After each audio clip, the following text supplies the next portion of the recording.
తెలంగాణ గట్టు మీద తల్లి తాడి చెట్టు మీద పొద్దువై పడిసినావు యుద్ధమై నడిసినావు బహుజన బంధుకు ఓ సర్వాయి పాపన్న బారిగీసిన సింహాని ఓ సర్దారు పాపన్న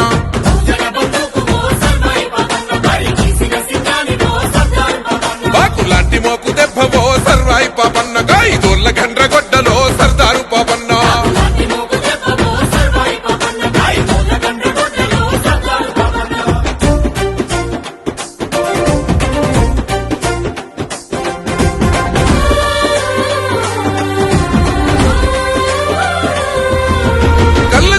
వృత్తిలోన కత్తివై పుట్టినావు సర్వమ్మ గారాల కొడుకువై పెరిగినావు అక్షరాలు రాయకున్న లక్షణంగా